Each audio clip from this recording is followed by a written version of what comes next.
No Nose Knows. Written by Irrespective. Chapter 25. Date Night. Part 1. Selly, are you just about ready?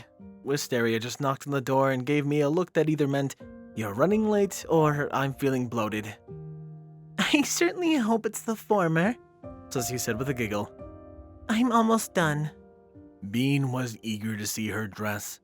She had been teasingly vague about what she had selected, with no information other than it was one from a previous Grand Galloping Gala, and that he would like it.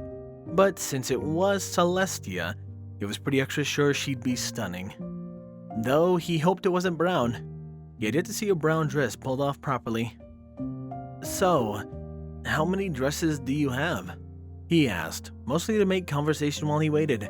He was admiring the way the light reflected off his celestial crystal as the reply came. Believe it or not, I actually only have about a dozen or so. Every now and then I round them all up and sell them at a charity auction for the low-income families in Camelot. They use the money to help with housing and meals and educational needs. That's pretty cool, he replied while trying to imagine how many wealthy socialites would actually fit in one of Celestia's dresses. Maybe they put them on display or had them drastically taken in. All right, I'm coming out. Don't laugh. Why in Equestria would If there was even a minuscule part of him that maybe might have made him laugh at her dress, it was quite thoroughly decimated when Baked Bean beheld his wife. And again, to say he was both speechless and blown away was an understatement to a degree similar to saying the sun was a little warm. It was a sky blue dress that fit snugly around her barrel, but then flared slightly where it went over her haunches and flank in pillated folds. Across her chest was snug as well, but the look was actually accented quite nicely by a golden pendant and a chain that hung loosely over her shoulders. The fabric was a material Bean was unfamiliar with, but it was no doubt costly, because it had both a slight shimmer and a small sparkle effect, making the whole thing gently beckon to him as she crossed the room. Well, do you like it? She asked.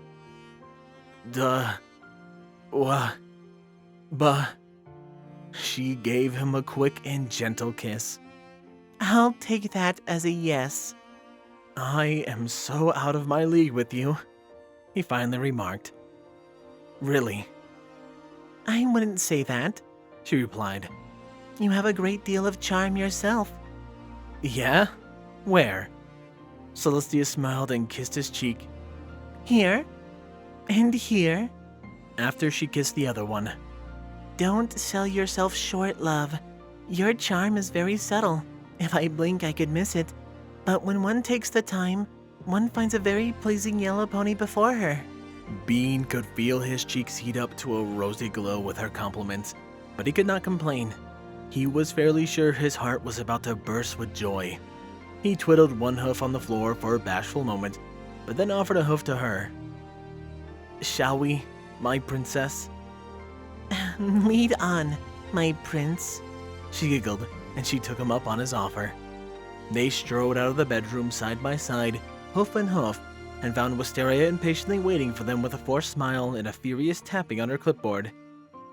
You both look nice, but we are behind schedule, she admonished. The others are waiting at their chariots for you. We need to hurry, unless you want to teleport there. You look nice too, Bean offered. Wisteria scoffed quite loudly. No, I don't, but thank you. No, he's right, Celestia added. Black is a good color for you. This is a 10-bit swath of fabric I found in the clearance rack at a thrift store. It's as basic as you can get. Sometimes the basic designs are the most flattering. Wisteria remained unconvinced, and her face showed it. Well, whether or not it's true, we need to move. I'll debate it with you later. I suppose that our opinion isn't really what matters, after all. Somebody else will be the one who makes the argument stick with our dear secretary. Ah, you are quite right, my love, Bean cheerfully replied. I wonder if he's on duty tonight. Bean saw Wisteria's rock-solid stoicism falter for half a second, and her eyes flitted to her trusty and faithful work tool. She obviously wanted to look. The only question was if her will would hold out until after the royal couple was out of sight, or if her resistance would crumble like cake.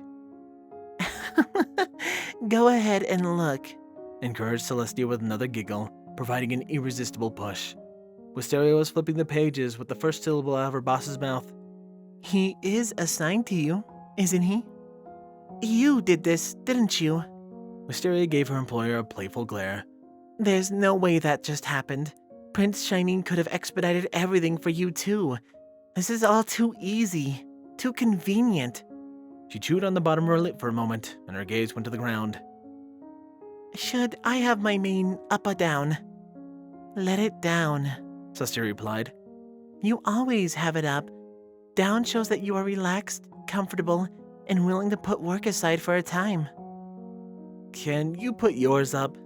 Bean asked while battling a curling bit of Celestia's mane with one hoof. Wavy buns look very silly, and the last time I did it, all of the guards laughed. Bean snickered at that thought, as Wisteria quickly pulled the pins that held her hair up and began fussing with it to try and make it presentable. Oh, go behind the ears, Celestia offered. Let him see your face and eyes. Really? Wisteria giggled happily. She did so, and both Bean and Celestia nodded in approval. That is a good look, Bean offered. Classy, but casual too. Thanks. Now, move or we won't get to see him. Wisteria practically been shoving them down the hallway, and the two complied by moving up to a brisk trot with some laughter mixed in. Thankfully, the secretary's nerves were saved from further fraying by the rapid arrival at the chariots, and the remaining royals were simply chatting amongst themselves while they waited. Bean had to compare his own dashing look to shining armor, which only made him more uncomfortable. Shiny was wearing a fine red coat that was trimmed in gold, white pearls and cufflinks, and a royal blue sash, but since Shining was broader and had more muscle than Bean, he filled the role of Prince better. That depressing feeling of being an imposter crept back in as he glanced down at his own blue sleeve, and he wondered if he should really try adding some bulk to his own frame. Cadence was, well, pink. Bean would never say it aloud, but her dress was too loose and frilly to be flattering, and it was the same pink as her coat, so it came across as an oversaturation to him. But not his wife, not his problem. If Shiny liked it, then no other opinion mattered. Bean did like Luna's selection for the evening. He expected her to go with something in a navy blue or black, but she had instead chosen a deep burgundy color, and it highlighted her natural blues quite nicely. The trim had more of a straight and simple cut than Celestia's, but the silver highlights along that hem matched her choice of silver necklace and made for a very elegant design. She also applied some silver eyeshadow to complete the look, and Bean thought she looked quite nice indeed. Sally looked better, though. By a wide margin, actually. About time you two showed up, Shining joked. We were just getting ready to leave without you. I would like to see you squeeze into this faster, Celestia replied with a laugh. I could be ready in 5 minutes too if all I had to do is button a coat up. I'm not even gonna go there, Shining chuckled. You were riding with us, right, Lulu? Indeed, Luna nodded. Someone needs to keep you two in line. Schedule, Wisteria admonished. Baked Bean determined he liked flying. Granted, he probably knew this before now, but he just made it officially official in his own mind. Flying was definitely better when he had Celestia next to him, with a warm wing wrapped around him and looking resplendent in a dress that felt silky and smooth. Admittedly, it was a damper to have his sister-in-law on the other side of him, making annoyed noises when he and his wife stole kisses from each other, but it was still tolerable. However, the kissing would have to stop. Manhattan was looming large in the distance, and Baked Bean sat up a bit in anticipation and excitement as they closed in. Have you been to Manhattan, Bean? Luna asked. Not recently. I've been here twice. Once when I was a foal, so I don't remember that, and then once when I came with my parents for a chef's convention when I was 17 or so. I remember being blown away at the sheer number of ponies crammed in one place and the insane height of the skyscrapers. I had never realized how small Salt Lake really was until then. Just remember to remain calm and to not act overwhelmed.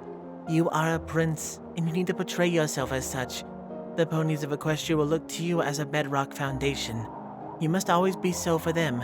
for they will gain the confidence they need to succeed in their lives from seeing your own exemplary example. Do you remember I was one of them not but 2 weeks ago? And did you not gain strength from Celestia's unwavering devotion and steadfast example? Honestly, we local yokels hardly ever talked about you two, or Camelot. The only time you got mentioned was when taxes went up, and my friends and family would say to each other, some pony really ought to say something, and then do nothing. Salt Lake was far enough out and peaceful enough that both of you were never really bothered with us, and so we never really bothered with you. Well, Luna huffed in great indignity. He's got a point, you know, Saucy replied. Smaller towns really don't get a lot of our attention. We always seem to focus on the large population centers. We wouldn't have anything to do with Ponyville if the elements in Twilight were not there. Luna couldn't come up with a proper argument, so she simply pouted, slumped her shoulders, and began muttering about disrespectful peasants under her breath. We should be landing in just a minute, your highnesses, Sergeant Cloverleaf shouted back. So, where are we going to dine? Celestia asked, with a quick nose boop for her beloved. You can tell me now. I'm a bit surprised you didn't see it on the itinerary. Channing and Cadence had heard good things about the place called Le Petit Café, so we decided to try that out. Despite the name, it's a gourmet restaurant, so it should be decent enough. You don't sound very thrilled. Well, maybe. I think it's more because it's a competitor.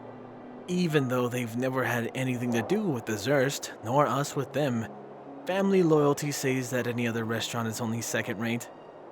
Well, I suppose we shall soon find out. Your most royal highnesses, welcome to Le Petit Café. I am Twice Baked, and on the behalf of our entire staff, it is my highest honor to have you here this evening. Thank you, Mr. Baked, Cadence replied for the entourage. You are most kind.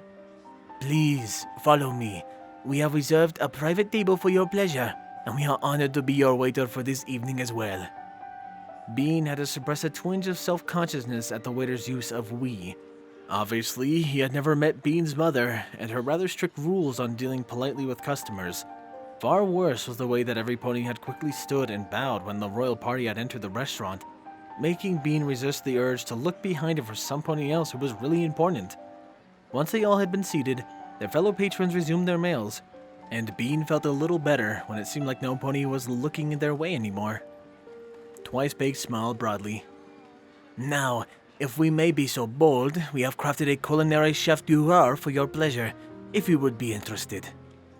Oh? Saucy replied this time. Please, continue.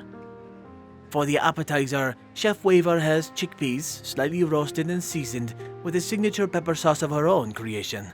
The main course is a bulgogi tofu, finely dressed in a spicy sesame sauce and highlighted with onions and mushrooms we have grown in-house.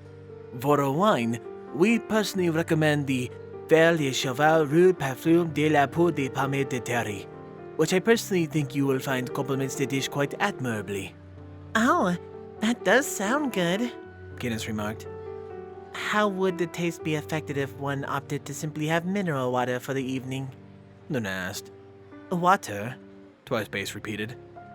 Well, Princess, it would not be affected romantically, but the sweetness of... I shall sample your recommendations, but with water, Luna announced without leaving the matter open for discussion. I believe I'll follow Princess Luna's lead and have water as well, Bean added. The other three agreed water was the best choice, leaving Twice Baked a bit confused but still eager to please. Once he had disappeared into the kitchen, Bean leaned over towards Luna with a smile. Thanks. I wasn't sure how to handle that. She smiled back at him and nodded. You are welcome.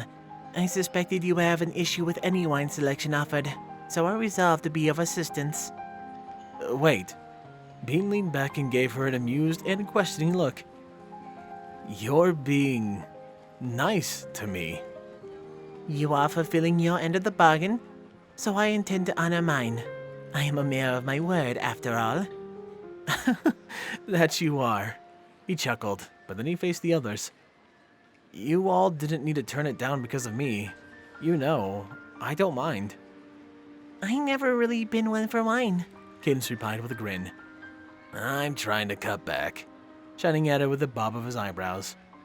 Gotta stay in shape, be an example to my soldiers. I utterly refuse to have another drop. Saucy simply announced. You hardly had any drops before, Luna pointed out. If my bean doesn't drink it, then I won't. Baked Bean tried to keep his smile, but the way that Celestia made her proclamation pulled the corners of her lips down despite his best efforts. Selly, really, I don't want you to give up something you like just because of me. I'm not. I'm taking a stand with my husband of my own free will. Just don't take away my apple cider. No problem there, Bean replied. My parents have a fantastic old family recipe for sparkling cider. I can whip up some this fall. The news was met with interest and enthusiasm, and Bean promised to make some for all of them when the time was right.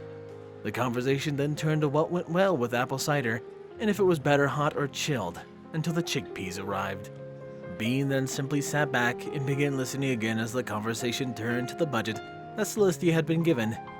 Luna offered the most input on the various proposals, but Shining and Cadence were both quick to point out how things might affect the Empire, and what they would like to have done or not done. Bean actually found the back and forth to be stimulating and amusing, and he was glad it was undergoing such a vigorous discussion. Huzzah! A reading before the end of the week. I really am trying to get stuff out, at a timely manner. Mainly because, of course I have a job, and when I come home, I'm not always up for a reading. But I'm really trying my best, and I hope you guys enjoy it, because I love No No No's. It's so cute. I love it. It brings a smile to my face whenever I make audios of it. I read it a lot, and all the sequels. But what else I love are my wonderful Patreons. Thank you, Squall, Windfeather, Juan de la Paz, Rain Flicker, Starlight Blaze, Dreamless Portal, and Redeemer of Dark. Chase LeMaster, Sword Brother and Mordred, DanishDash, Nightingale, DJMX 2000, Endless, Solus, RD Bryant, Captain BlueShadow, Nocturne, HKH4 aka Texture, The Animated Ghost, and Canned Panzer. And of course a large thank you to Dark Guardian, Maverick, and Silent Titan. I appreciate your guys' support so much and it means a ton to me. That aside, however, this has been Firehearth. Have a wonderful day.